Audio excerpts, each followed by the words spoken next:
Bonjour tout le monde, donc c'est Ben de l'équipe Insightful Team. Donc aujourd'hui, on va voir ensemble comment sécuriser son site WordPress avec le plugin Item Security. Donc la première étape évidemment, c'est de se connecter sur le site, accéder à l'interface admin. Et donc on va commencer par installer le plugin. Donc il faut aller à la rubrique extension, ajouter extension. Et donc, ici, on va rechercher Items Security. Voilà. Bon, il y a deux versions de ce plugin. Donc, une version gratuite qui est disponible et il y a une version professionnelle qui propose plus de fonctionnalités et plus d'options. Mais déjà, avec Items Security, le plugin gratuit, on peut dire qu'on peut sécuriser assez convenablement son site WordPress. Et donc, on va voir ensemble comment ça se passe. Donc, pour commencer, il faut tout simplement installer le plugin. Donc, lancer le bouton installer. Donc, une fois c'est fait, donc, on va l'activer ensemble. Voilà, vous cliquez sur le bouton activer. C'est la première étape. Et donc, une fois qu'il est activé, on va passer au paramétrage. Et donc, là, on va retrouver une icône ici dans le menu, donc Security. Et on peut retrouver ici à gauche en bas Item Security. Et on va tout simplement faire les réglages nécessaires. Donc, on va commencer par le lien réglage.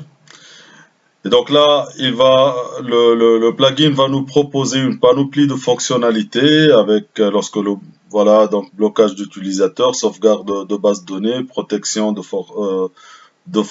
des attaques de force brute locale, réseau de protection de force brute, etc. Donc on va activer la vérification. Et donc ici, on va cliquer sur Secure Site. Voilà. Bon, après, il y a évidemment des options pour activer l'affiliation à Item Security, faire partie d'un réseau de protection contre les attaques de force brute. Donc là, oui, évidemment, c'est gratuit et puis ça permet de détecter des IP et dangereuses sources d'attaque. Donc ici, rediriger HTTP vers HTTPS puisque c'est déjà fait, donc j'ai pas besoin de cette fonctionnalité. Et on va passer au réglage au détail par détail. Donc le contrôle de sécurité, on vient de le voir. On va voir ensemble les réglages généraux. Donc là, c'est est-ce qu'on autorise le plugin à toucher le fichier WP config et htaccess. Bon, on va lui autoriser puisque là, il va le sécuriser, donc on a besoin. Donc pour cette partie, il vaut mieux laisser les options par défaut. On n'a pas besoin de changer ces options. Tout simplement, on va les laisser comme ça par défaut. Au niveau des notifications, donc on peut choisir si on veut recevoir une notification pour chaque blocage ou truc important qui se passe sur le site. La fréquence des rapports, donc rapport quotidien ou bien sinon rapport quotidien parfois c'est un peu trop, donc si le site il a vraiment beaucoup de trafic et le risque il est grand, donc là il vaut mieux choisir réglage quotidien, sinon on peut choisir planning, donc rapport hebdomadaire tout simplement. Et là, je vous recommande de désactiver cette option parce que sinon, bon, il va y avoir beaucoup de tentatives de casser des mots-clés. Mais bon, puisque le plugin il les détecte déjà et il bloque les IP, donc pas besoin de recevoir vraiment une notification pour chaque blocage. C'est un peu dérangeant au niveau votre boîte email. Donc, j'enregistre le paramétrage. Donc, groupe d'utilisateurs, bon, je recommande de laisser ça par défaut. Alors, détection d'erreur 404. Évidemment, il y a des attaquants, des hackers qui vont tenter de provoquer des erreurs 404. Ils vont tester la présence d'URL, de pages, sources de failles dans WordPress ou dans certains plugins. Donc, si votre site il est vraiment clean et que vos liens cassés, ils sont clean, il n'y a pas de souci, vous avez des modules ou des plugins qui surveillent ça. Donc là, oui, vous pouvez activer les erreurs, la détection des erreurs 404. Sinon, il faut faire attention parce que sinon, si vous avez déjà des liens dans votre site qui sont cassés, ben, si un utilisateur il va cliquer dessus et que le système va détecter qu'il demande des pages erronées, s'il fait plusieurs s'il provoque plusieurs erreurs comme ça, ben, le plugin va le bloquer. Donc là, c'est une option à activer selon les cas, mais si votre site il est clean, vous pouvez l'activer et comme ça, au bout d'un nombre bien déterminé de tentatives, on va l'avoir quand même. Si je l'active, donc je peux dire que voilà, si un utilisateur il va provoquer pendant 5 minutes plus de 20 erreurs 404, là évidemment les fichiers robots.txt, favicon qui n'existent pas dans beaucoup de sites, donc etc. ne sont pas concernés. Les images aussi, s'il y a des images manquantes ou voilà, il n'y a pas de souci pour ça. Mais si un visiteur provoque plus de 20 erreurs 404 pendant 5 minutes, bah, tout simplement il sera bloqué. Donc du site, donc il ne pourra plus accéder. Alors, évidemment, là, il faut faire attention parce qu'il peut s'agir de Google ou d'un robot, d'un moteur de recherche. Et donc, si le robot, il va provoquer trop d'erreurs 404, donc là, vous risquez de bloquer le bot de Google et du coup, l'indexation de votre site risque d'être pénalisée. C'est pour cela que cette option devra être activée que si vous êtes certain que vous avez fait déjà le nettoyage de tous les liens cassés de votre site. Donc voilà, on va la désactiver. Mode absent, donc là, vous pouvez, si vous savez que par exemple vous travaillez que pendant certaines plages horaires, donc vous pouvez désactiver l'accès à l'interface admin hors de ces plages horaires. Sinon, bon, si vous risquez de devoir accéder à votre site à n'importe quelle heure, il vaut mieux ne pas activer cette option parce que sinon, vous allez vous trouver bloqué. Alors, blocage d'utilisateur, donc là, vous pouvez spécifier des IP ou des agents spécifiques que vous voulez bloquer ou débloquer. La sauvegarde de base de données, donc là, je recommande de laisser les options par défaut pour sécuriser vos données. Mais évidemment, là, il y a des plugins qui sont spécialement faits pour les sauvegardes de base de données. Donc là, ils sont beaucoup plus performants et vous pouvez gérer en détail cette sauvegarde, la fréquence, la planification, tout ça. Alors, la détection d'altération de fichiers. Donc là, bon, c'est aussi une option à manier avec précaution parce que là, le plugin, il va surveiller tout ce qui se passe sur les fichiers de votre site. Et il va détecter n'importe quelle mise à jour, injection de fichiers, changement de fichiers, suppression de fichiers. Bon, cette surveillance, elle est nécessaire si vous avez eu des attaques et qu'un hacker est en train d'injecter des fichiers malicieux du genre JavaScript, PHP. Et donc là, évidemment, pour le bloquer et pour détecter ces attaques, vous pouvez activer cette option. Mais sinon, elle consomme des ressources, évidemment, parce qu'à chaque jour, il va y avoir un check. En plus, vous risquez d'avoir des rapports fréquents, surtout pour n'importe quelle mise à jour de WordPress, du noyau, des fichiers de traduction et surtout des plugins. Donc, y a pas mal de mises à jour qui se fassent pratiquement 2-3 fois par semaine et donc vous allez être alerté. Mais bon, moi je recommande donc de désactiver cette option.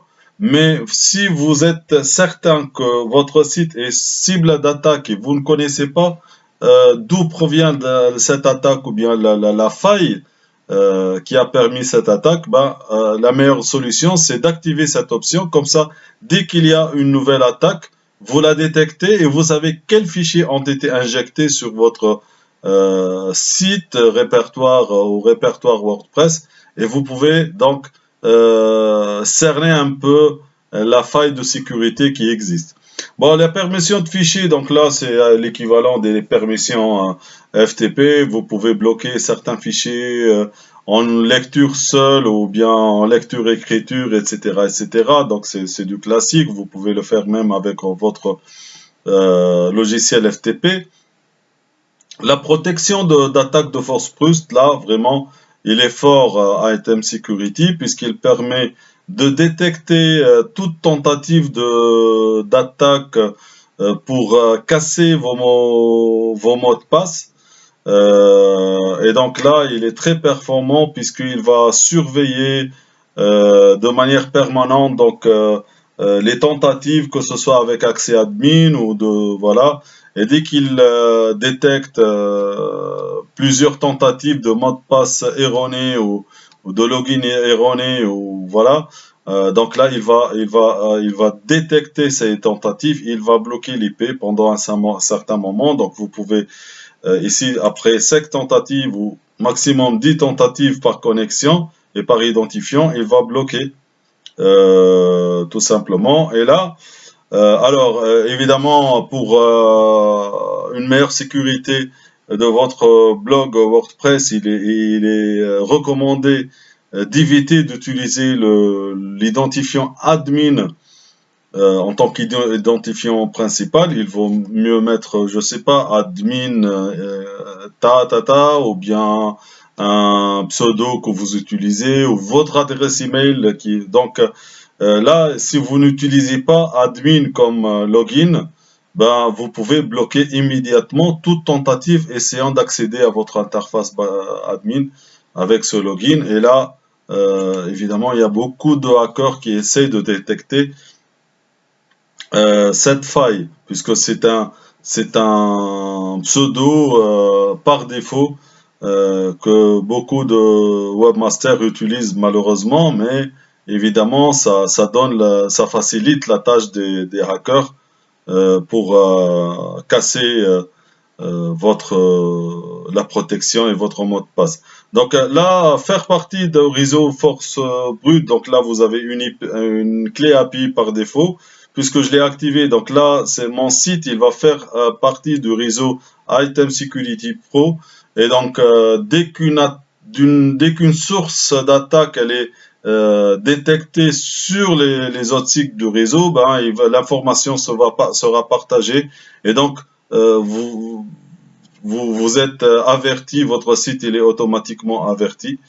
Donc là, vous pouvez régler aussi les exigences mot de passe. Bon, là, de préférence, il faut utiliser je recommande d'utiliser les mots de passe générés par WordPress qui sont assez forts, donc il n'y a pas de souci. Mais par contre, si vous utilisez des mots de passe faciles, genre 1, 2, 3, 4, des trucs comme ça, là, évidemment, il faut changer immédiatement et vous pouvez activer cette option si vous avez d'autres utilisateurs, d'autres administrateurs qui gèrent avec vous votre site.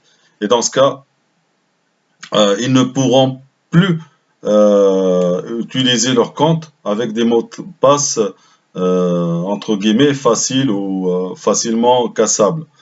Bon, la détection ou l'activation du SSL, c'est-à-dire le protocole HTTPS, donc qui affiche un cadenas. Donc ce protocole, il permet de chiffrer les données qui sont entre vous et votre site. Et donc si un hacker essaye de sniffer, on appelle ça, les données qui passe entre votre PC et votre site, ben, il ne pourra plus, puisque ces données-là, ces mots de passe, etc., seront chiffrés. Et donc, c'est plus difficile, ça rend plus difficile le fait de les capturer. Par contre, donc là, si vous utilisez un autre plugin spécialement pour le HTTPS, vous n'avez pas besoin d'activer cette option. Voilà. Alors, au niveau de l'ajustement du système, là, il y a des choses intéressantes. Et je recommande, bon, c'est par défaut, c'est pas activé, mais je recommande quand même d'activer cette option et d'aller dans la partie réglage. Et donc là, vous pouvez activer la protection des fichiers système, c'est-à-dire les fichiers htaccess, config.php, etc. Donc, qui sont des fichiers vitaux pour votre site. Et si un hacker trouve une faille pour les modifier, ben, il peut vraiment causer beaucoup de dommages. Donc là, je propose d'activer la protection des fichiers, d'activer la protection contre l'expiration des répertoires. Donc, quelqu'un qui peut accéder à un répertoire et lire tout le contenu. Donc là, si vous activez cette option, donc là, il ne pourra plus voir le contenu de vos répertoires si le fichier index.php ou index.html est omis. Là aussi, une fonction très importante, très intéressante, c'est de désactiver tout fichier PHP dans le répertoire uploads. Parce que là, évidemment, le répertoire uploads, il est fait généralement pour des fichiers statiques, du genre image, des fichiers PDF, etc. Mais bon, même si WordPress, il est bien sécurisé à ce niveau, quand même, on peut avoir une faille imprévue. Et donc là, les fichiers statiques, ils peuvent passer, mais un fichier PHP, il est très dangereux parce qu'il va être le hacker va pouvoir l'exécuter du côté serveur et donc là il aura accès presque à tout votre site. Et donc en activant cette option, tout simplement, même s'il y a injection d'un fichier PHP, il ne pourra jamais être appelé via le navigateur et donc ça rend impossible même en cas d'injection, ça rend impossible d'utiliser cette injection. Même chose pour les fichiers d'extension, le répertoire des extensions et le répertoire des thèmes. Donc les fichiers PHP ne pourront être appelés que du côté serveur. Et donc voilà, tout fichier malicieux ou bien fichier injecté, même si le hacker arrive à l'injecter, il ne pourra pas l'exploiter. Donc, je recommande fortement d'activer ces trois options avec la protection des fichiers système et l'exploration des répertoires et d'enregistrer ce réglage.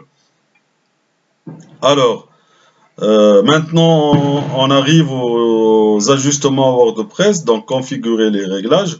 Alors là, il y a aussi d'autres réglages à activer, tels que retirer Windows Live Writer, donc c'est pas vraiment nécessaire, c'est des informations que donne WordPress par défaut, mais bon, pas besoin d'avoir ça. Les onsets RCD, mais il y a aussi une fonctionnalité très importante qui généralement pas utile, sauf pour les gens qui utilisent, qui donnent l'option à des rédacteurs d'envoyer leur article via le système, le protocole XML RPC. Donc sinon, dans 99% des cas, les blogueurs donnent un accès direct à l'interface admin au rédacteur pour publier leur article ou les mettre à jour. Et donc là, ce protocole, dans 99% des sites WordPress, il n'est pas nécessaire. Donc le fait de les désactiver, ça ferme une porte qui pourrait être exploitée par des hackers.